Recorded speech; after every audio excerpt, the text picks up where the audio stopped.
the same uniform as Rean's sister. Yeah, they must go to St. Estraya too. So, the famous St. Estraya Girls' School is around here, huh?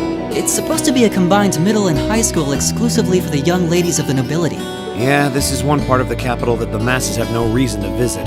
Although, I can at least support the school's commitment to fostering chastity and rejecting materialism. You seem to know an awful lot about a fancy girls' school.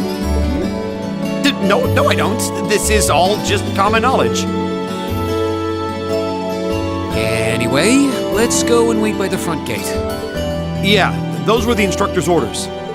I'm feeling kind of nervous, actually. Why would you?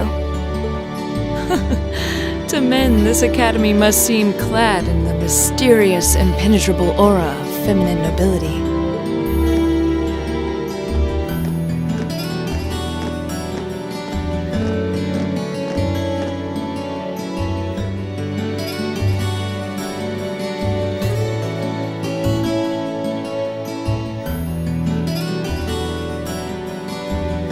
I was wondering, did you not want to come here, Laura? My father did recommend it to me, but they offered no classes in the martial arts. That alone was reason enough to look elsewhere. I can totally understand that. Though I get the feeling Laura would cause a real uproar if she went to a school for genteel young ladies. Yeah, I can picture the chaos now. Oh? I have a number of acquaintances who attend there, and from all I hear, it does seem to be a wonderful school. I've heard that even Princess Alfin herself is a student there. I've heard that too. Princess who? You've seriously never heard of her? I know you're not from Erebonia, but even still. To be fair, I wouldn't be surprised if plenty of Erebonians didn't know who she is. Princess Alfin is the daughter of our reigning emperor, His Majesty Emperor Eugent. She's supposed to be as sweet as an angel and popular with everyone. Is that so? Actually, I believe she's the same age as Fee. I've had the opportunity to meet her once before. She truly is as charming as the rumors suggest. I figured as much. I've seen photographs of her plenty of times in magazines, though I've never had the opportunity to meet her. Sounds like she's in the same school year as Elise, come to think of it. She has a twin brother, too, Prince Cedric. He's the crown prince of Erebonia. Oh, right. I think I've seen a picture of the prince in a magazine before. Dark blonde hair, like Eustace's brother, right? Oh, I think you're thinking of Prince Olivert. He's Cedric and Alfin's older brother. Why isn't he the crown prince then? I've heard the reason is that his mother was a commoner. It seems like a stupid reason to deny him the right of succession, but that's how nobles do things. I feel like I've been hearing his name a lot lately. He made a big splash when he came back from Liberl aboard that airship. You know the one, right? You must be referring to his return aboard the Arcel, after the crisis in Liberl was put to rest. Yeah, I remember seeing that. It really made a big impact. I'd never seen an airship that looked so white and elegant before. I believe my father went to welcome the prince back in his capacity as imperial governor, too. And yeah, now that you mention it, that does seem to be when I started hearing his name around a lot more. Oh, you're all here already. Ah, you made it. It's good to see you all again. You're a bunch of early birds, aren't you? Well, we just about finished up everything we had to do when we got the call to meet here. Were you able to finish up everything on your end, too? As if we'd leave any loose ends. If not for our unfamiliarity with the city, we would have been finished this morning. Every time. Looks like getting these two to kiss and make up will be an uphill battle. Well, some say that when someone gets under your skin, it means you really care about what they think. Wait, did you two... I figured the girls would be the first to notice. Of course, I apologize for any worry I've caused you. We're fine now. Really? That's great! It sure is. Maybe after this field study is over, we can get together and spend the night talking in one of our rooms. Sounds good. The thought of a Class 7 pajama party makes me a little embarrassed. That's girls for you. Girls and sleepovers go together like jam and toast, huh?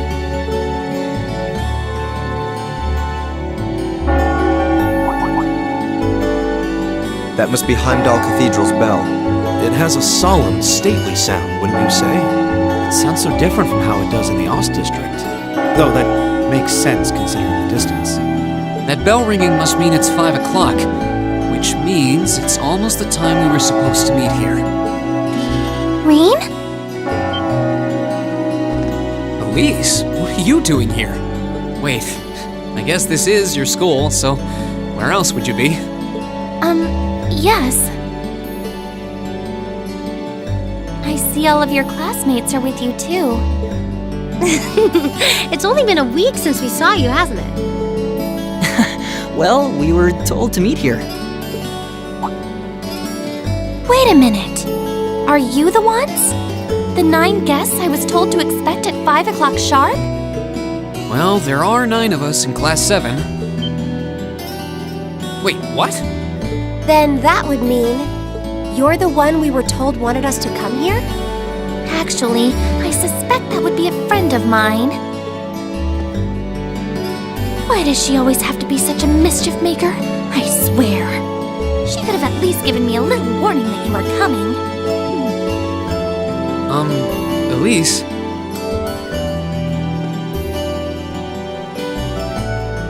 Anyway, where are my manners?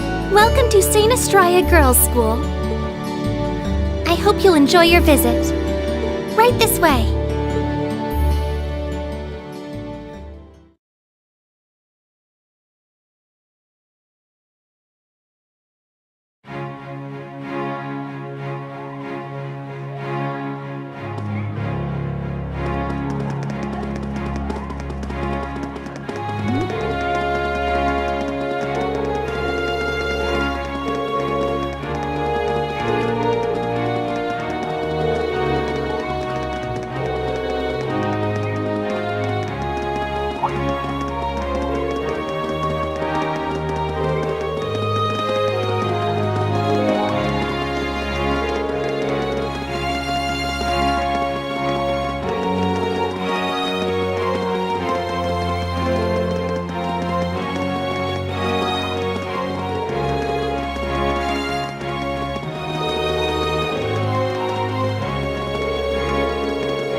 What's in here? It looks like an indoor garden. This is the Academy's Rose Garden. The person who called you here is waiting inside. Who did call us here anyway? Whoever they are, they must have considerable social standing. Your Highness, I brought the guests. Thank you. Please show them in. Oh, No way. Hey, Elise, is that... You don't need to ask when you already know. Now, if you'll follow me.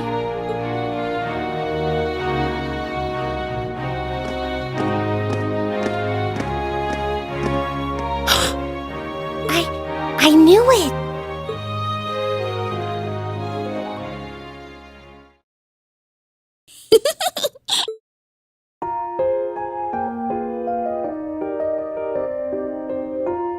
Welcome, ladies and gentlemen of Class 7. My name is Alfin. Alfin Rice Arner. It's a pleasure to meet all of you.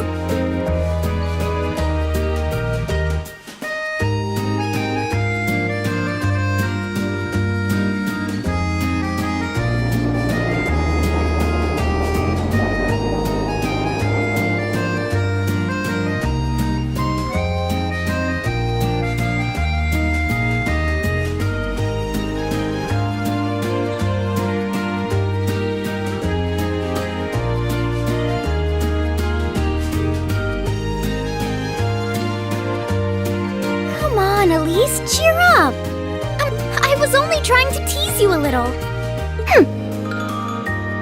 Don't you have something you wanted to discuss with everyone? Please, go right ahead. Well, that aside, it's been a long time since I last saw both of you, Eustace and Laura. I'm glad to see you're both well. Likewise, Your Highness. You've become even more fetching since we last met. Aw, thank you! I was rather hoping that you'd decide to enroll in Saint Estraya too. But it seems you chose to attend Thors after all. Well, I've committed myself to following the way of the sword, and Thors gives me a place to hone my skills. I apologize for not being able to live up to your expectations. First I lost Angelica to Thors, then you too. Perhaps I should just transfer there next year myself. Your Highness. Got you to look. But I... Well, she seems lively. She seems far more easygoing than I was expecting. I've heard plenty about her, but none of that prepared me for meeting her in person. So, this is what it's like to be in the presence of royalty. It's actually rather overwhelming. I can see why people always compare her to an angel. Me too.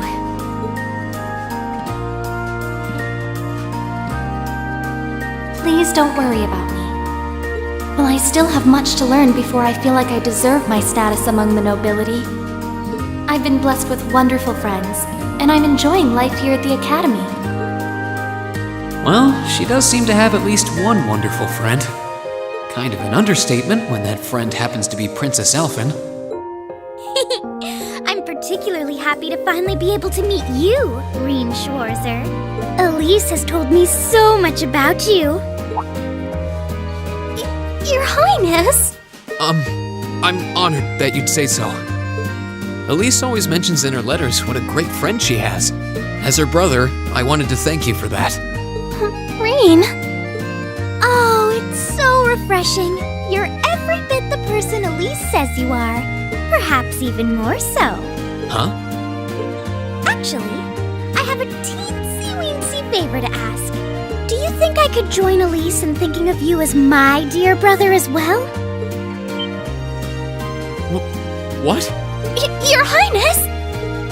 You see, Elise has spoken of you so often that in my heart, you've already come to feel like family. And now that I've had the opportunity to meet you, I fear I simply can't suppress these feelings any longer. I have two brothers already, of course, so I'm sure it won't take long to adjust. I couldn't possibly. I mean... That's enough, Your Highness. Aw, don't be so stingy. Surely it wouldn't hurt to share him with me a little. Anyway, that aside, the reason I called you here today was not to talk with me. There is someone else who would like to meet you. Why? It's not like we're famous. Who do you mean?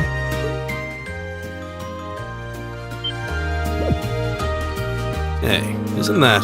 A guitar? No, a lute? Oh, it seems he's arrived. Oh, I apologize for keeping you waiting.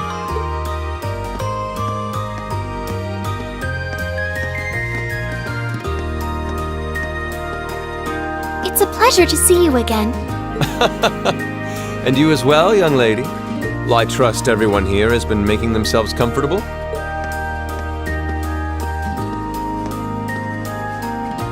Who's this guy? I'm not sure, though I feel like I've seen him somewhere before. I serve as a music instructor in the hallowed halls of this fine academic institution. In truth, I am ever on the hunt for that elusive mayfly we call love. But that might raise eyebrows at a girls' school. But whose pulse would not quicken wandering into this untainted cloister of dew-eyed maidens? Ah, the romance. Could he be? Ow! I think that's quite enough. Any more of that and our guests may start edging toward the exit. Ah, I can always count on you to never miss a beat, my dear sister. Oh, wait. So this is... Whoa! Indeed.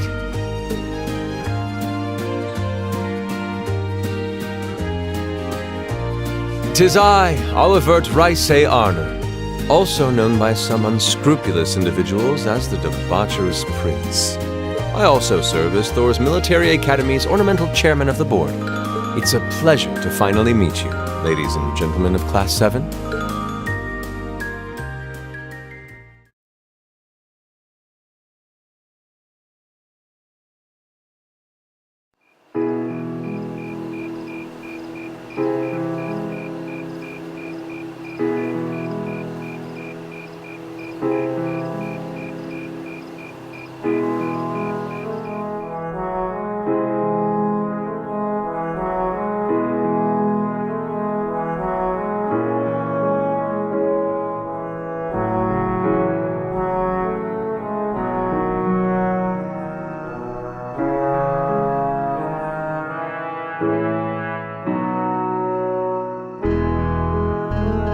I have to admit, I was surprised to learn that you're the chairman of the board of directors, Your Highness.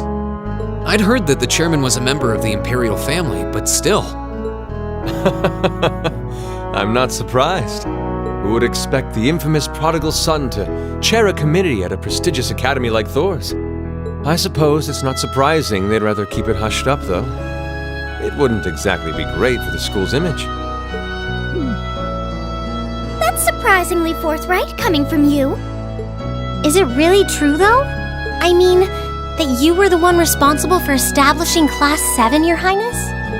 Indeed, I was. You see, it's always been a tradition that a member of the imperial family serves as chairman of the board. At first, I wore the title in name only, but I had a change of heart after my vacation in Liberl 2 years ago. You were in Liberl back then? That would put your visit during the incident that occurred there, correct? Right. All I've done since I returned to Erebonia has been inspired by my experience during the crisis in Liberl. As a result, fruitless though they may prove to be, I've set a number of plans in motion. One of which is to bring the winds of change to Thors Military Academy. A gust of fresh air, if you will. Winds of change, huh?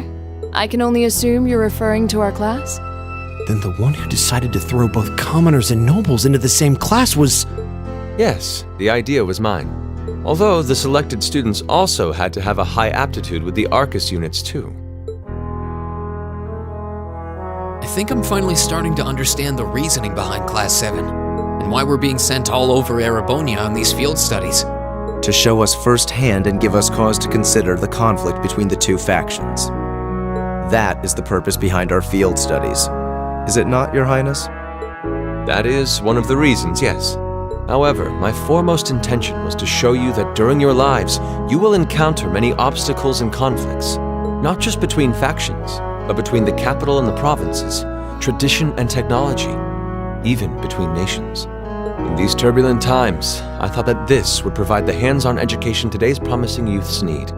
We need up-and-comers who can think and act independently to face tomorrow's challenges head-on.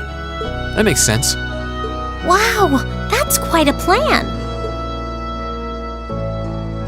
I can't help but feel a little unsure whether we can live up to such high expectations. Hearing your explanation has, at the very least, cleared up many of the doubts I've had up to this point. Class 7 does seem like an ideal environment to expand one's outlook on life. I feel like going through everything we have so far has brought us closer to doing exactly that. Yep. Marvelous. I'm so pleased to hear it.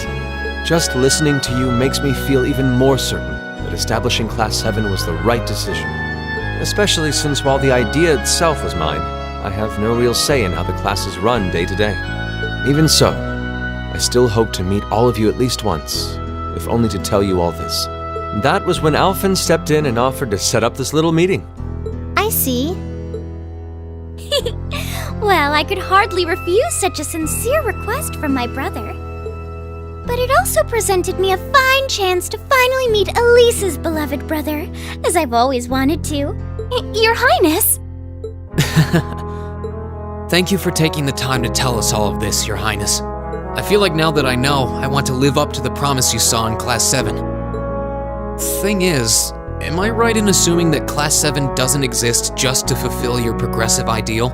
What do you... Oh? The board has its chairman, of course, but 3 directors besides.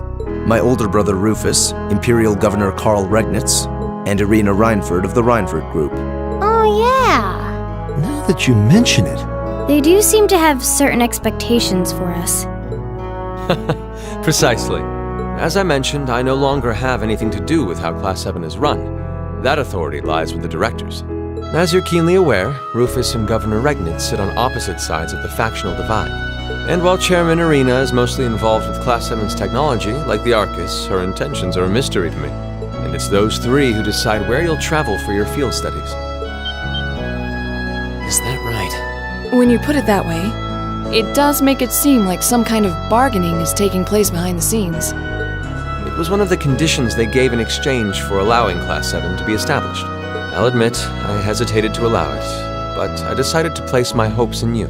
We believed then, as we still do, that one day you all will be a great light that can push back the darkness of this country. Well, I suppose when I put it that way, it sounds positively heroic. But that's just me. Don't feel too pressured by it. Your students, first and foremost. Reach out and grab that fragrant rose of school life. Join a club.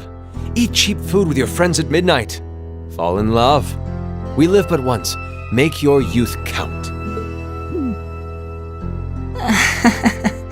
You know, it's weird, but hearing you say that kind of takes a load off my mind. By the way, just earlier you said that we believed the Class 7 would be a great light. Is there someone else involved with Thors who shares your vision for our class, Your Highness? There is. Principal Van Dyke. I once attended Thors myself and studied under him. He gave my proposal to establish Class 7 his full backing. I see.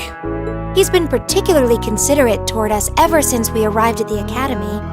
While he has no direct control over the running of the Academy, he does preside over the board meetings. And above all, he's the one who assembled an excellent team to give you first-rate training.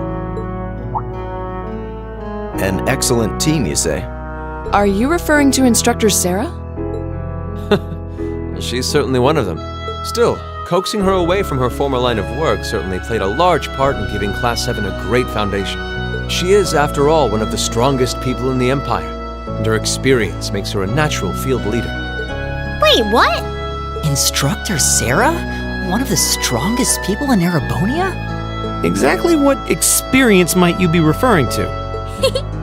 I've even heard rumors of her daring exploits myself. She was known as the Purple Lightning. Doesn't that sound exciting? Wait.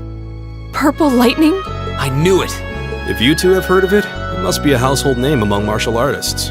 That's right. Though I've just heard it in passing. Ah, that young ace of the Erebonian Bracer Guild, and one of the Empire's most famous bracers.